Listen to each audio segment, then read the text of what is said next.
تو اس کے لیے سب سے پہلے ضروری تو یہ چیز ہوگی کہ آپ ایسا ماحول بنا دیں کہ بھائی وہ بھی کوئی سوچے کہ ہاں چلو یار کچھ لو دو کچھ دو کی بات میں بھی سوچوں. آپ ایک طرف اس کو عید کی نماز نہیں پڑھنے دے رہے, اس کی ملاقاتیں بند ہیں, اس کی بیوی کے اوپر شدید سختیاں کی جا رہی ہیں, اور وہاں پر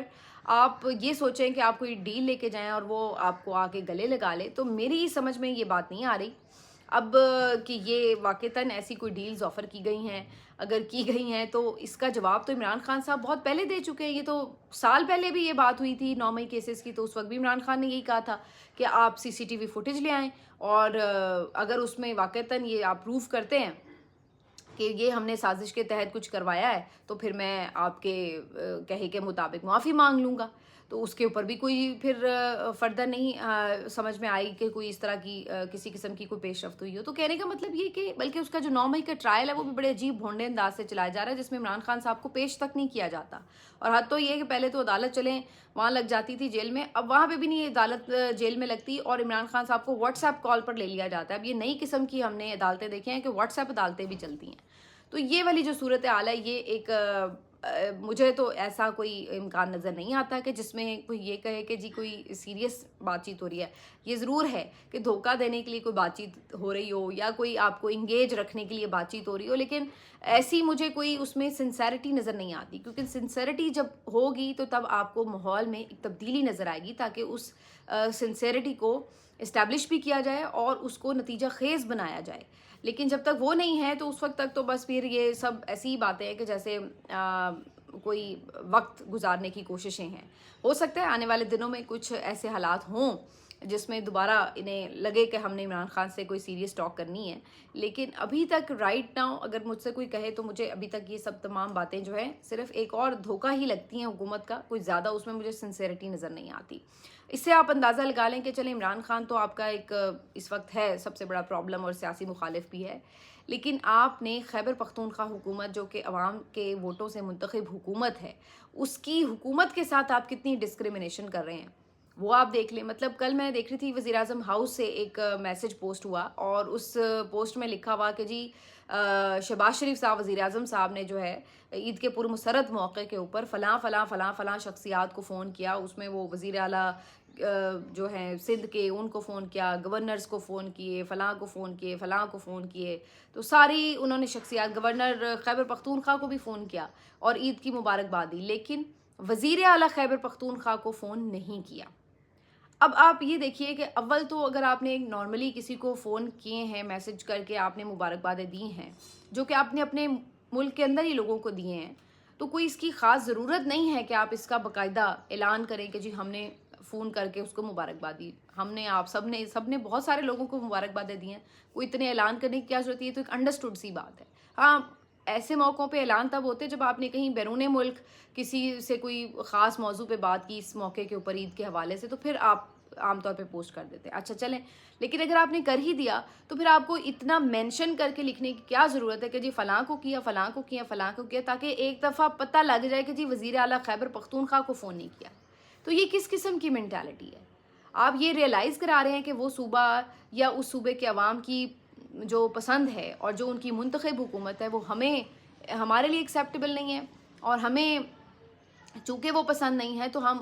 جو کرٹسی ہے اس کا بھی خیال نہیں رکھ سکتے, ہم ادب آداب کا خیال بھی نہیں رکھ سکتے, ہم SOPs کا خیال بھی نہیں رکھ سکتے کہ چلو بھئی ہم اس کو فلاں کو وزیر اعلیٰ بلوچستان کو کر لیں گے, وزیر اعلیٰ پنجاب کو کر لیں گے, وزیر اعلیٰ سندھ کو کر لیں گے, لیکن وزیر اعلیٰ خیبر پختونخوا کو ہم فون نہیں کریں گے. بھئی اگر آپ کی اتنی ہی انا ہے تو پھر آپ کس منہ سے پاکستان کی بات کرتے ہیں کہ جی یہ ہم تو بڑا وفاق کو جوڑنا چاہتے ہیں؟ آپ کیا جوڑنا چاہتے ہیں پھر یہی بات جب وزیر اعلیٰ خیبر پختونخوا کرتے ہیں کہ بھئی آپ کیوں پاکستان کے اس صوبے کے ساتھ ڈسکریمنیشن کرتے ہیں, تو تب جو ہیں وہ بہت سے ہمدرد اور بھی آ جاتے ہیں آگے بڑھ کر کے یہ کیا بات کر دی, یہ توڑنے کی بات کر دی, سوال کیوں ایسا کر دیا. بھائی جو وہ رویہ اپنا رہا ہے اس سے آپ سوال نہیں کر رہے کہ بھائی وہاں پر آپ اس طرح کا رویہ کیوں اپناتے ہیں, اور جو اس کی نشاندہی کرے اس کے اوپر کوشچن کرتے ہیں کہ جناب آپ یہ کوشچن بھی کیوں کر رہے ہیں. ابھی اسی طرح کا ملتا جلتا سٹیٹمنٹ میں دیکھ رہی تھی وزیر اعلیٰ بلوچستان سرفراز بگٹی صاحب کا بھی تھا. وہ یہ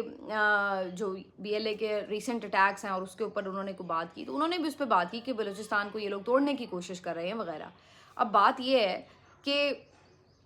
وہ بھی وہ ان قوتوں کی بات کرے کہ جی BLA وغیرہ جو ہے اس کے ساتھ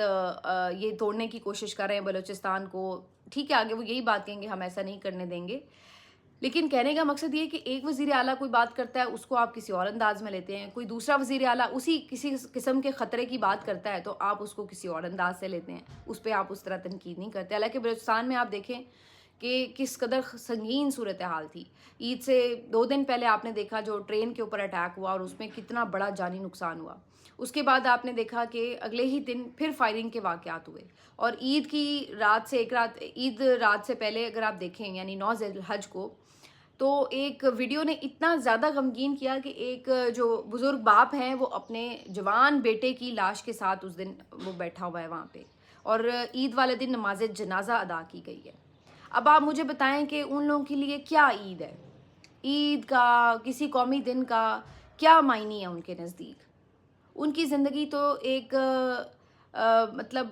جہنم سے بھی بدتر ہے نا، کہ جن کے جوان بچے چلے گئے اور ناحق مارے گئے، تو وہ کیا ان کے نزدیک آپ کی یہ جو تمام آپ کے صرف کاسمیٹک قسم کے اقدامات ہیں ان کی کیا حیثیت ہے؟ تو وہاں آپ دیکھیں تو صحیح ہو کیا رہا ہے، ہمارے سارے ملک میں ہم عیدیں منا رہے ہوں، خوشیاں منا رہے ہوں، لیکن آپ کا ایک حصہ جو ہے وہ جل رہا ہے، وہاں پر لوگ تکلیف میں ہیں. کس نے ان کی داد رسی کی ہے؟ جا کر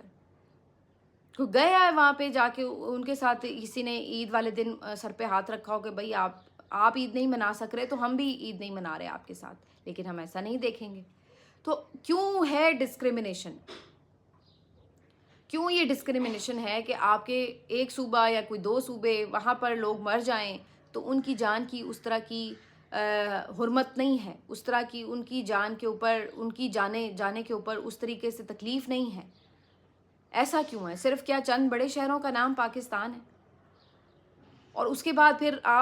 وہ لوگ اپنی کسی پرابلمز کا اظہار کرتے ہیں. خیبر پختونخوا والے وہ بیچارے دہشت گردی کا شکار ہو رہے ہیں، وہ کہتے ہیں کہ اس کے اوپر اس طرح نہیں اس طرح کا بنا لیں، تو آپ کہتے ہیں کہ یہ ریاستی پالیسی کے ساتھ نہیں چل رہے. اب بلوچستان کے اوپر میں اس دن سن رہی تھی ٹی وی پر کوئی یہ بات کر رہا تھا کہ جی جو ہتھیار ڈال کر بات کرتا ہے ہم ان سے بات چیت کے لیے تیار ہیں، کوئی اس ٹائپ کی بات ہو رہی تھی. تو کہنے کا مقصد یہ ہے کہ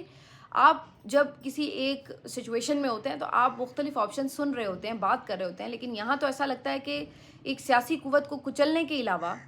کسی چیز کے اوپر فوکس ہی نہیں ہے کہ بھائی باقی کام کیسے کرنے ہیں. تو یہ جو ہے وہ عید گزری ہے خیبر پختونخوا میں، یہ عید گزری ہے بلوچستان میں، لیکن ہمارے ہاں بس وہی پتہ ہے آپ کو، اشرافیہ کا پاکستان ہے، تو اشرافیہ کے لیے اگر سب اچھا چل رہا ہے تو ٹھیک ہے، وہ پھر اسی طرح چلتا رہتا ہے معاملہ. تو یہ جو ہے وہ ایک اس وقت آپ کو نظر آتی ہے، ایک ڈسکریمنیشن نظر آتی ہے باقاعدہ طور پر. باقی 28 مئی ہے، اور 28 مئی آپ کو پتہ ہے کہ PMLN ہمیشہ بڑا اپنا کریڈٹ لیتی ہے کہ جی ہم نے 28 مئی یوم تکبیر ہے، ہم نے ایٹمی دھماکے کیے. یقیناً پاکستان کا ڈیفنس اس سے مضبوط ہوا اور پاکستان ایک دنیا کی ایٹمی قوت بن کر ابھرا، اور اس کے بعد سے ایک ڈیفینیٹلی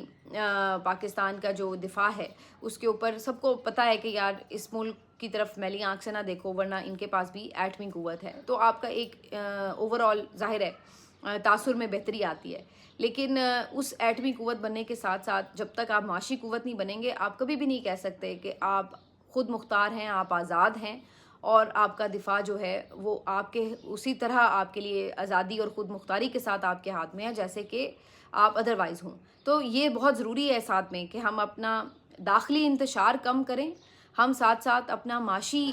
جو معاملات ہیں اس کے لیے اپنی اسٹریٹجی کو بہتر کریں، اور وہ ظاہر ہے ہمارے سیاسی استحکام کے ساتھ جڑی ہوئی ہے. اور اس کے بعد ہی آپ ایک قوم بن کر جو ہے وہ اپنے ملک کا دفاع بھی کر سکتے ہیں، بھلے پھر آپ کے پاس ایٹمی قوت بھی ہو. آپ ایٹمی قوت ہیں لیکن ہر مہینے مانگ کے اور عوام کی کھال اتار کے پیسے آپ پورے کر رہے ہیں حکومت چلانے کے، تو پھر ہر کوئی سوال کرتا ہے کہ بھائی آپ کے ایٹمی قوت بننے کا کیا فائدہ ہے کہ اگر آپ اس طرح کا مقام حاصل نہ کر سکیں جو آپ کو چاہیے. تو دوسری بات یہ کہ آج ویسے حیرت انگیز طور پر میں دیکھ رہی تھی کہ کوئی خاص تقریبات نہیں ہیں PMLN کی طرف سے. اب یہ عید کی چھٹیوں کی وجہ سے ہیں یا کیا، لیکن بہرحال کوئی خاص جوش جذبہ نظر نہیں آ رہا اس طرح کا کہ جو 28 مئی کے موقع پر یہ کوشش کرتے ہیں کہ بہت اس کو سیلیبریٹ کریں اور اس کے بعد اس کا کریڈٹ بھی لیں. تو آج کوئی خاص زیادہ اس کے اوپر جو ہے توجہ مرکوز نظر نہیں آ رہی. ملتے ہیں آپ سے اگلے ولاگ میں، بلکہ ہماری جو اسپیشل اس کے انٹرویوز کا سلسلہ عید کی وہ بھی جاری ہے، تو وہ بھی آپ دیکھیے، اپنا فیڈ بیک بھی ضرور دیجیے گا، اپنا خیال رکھیے، اللہ حافظ.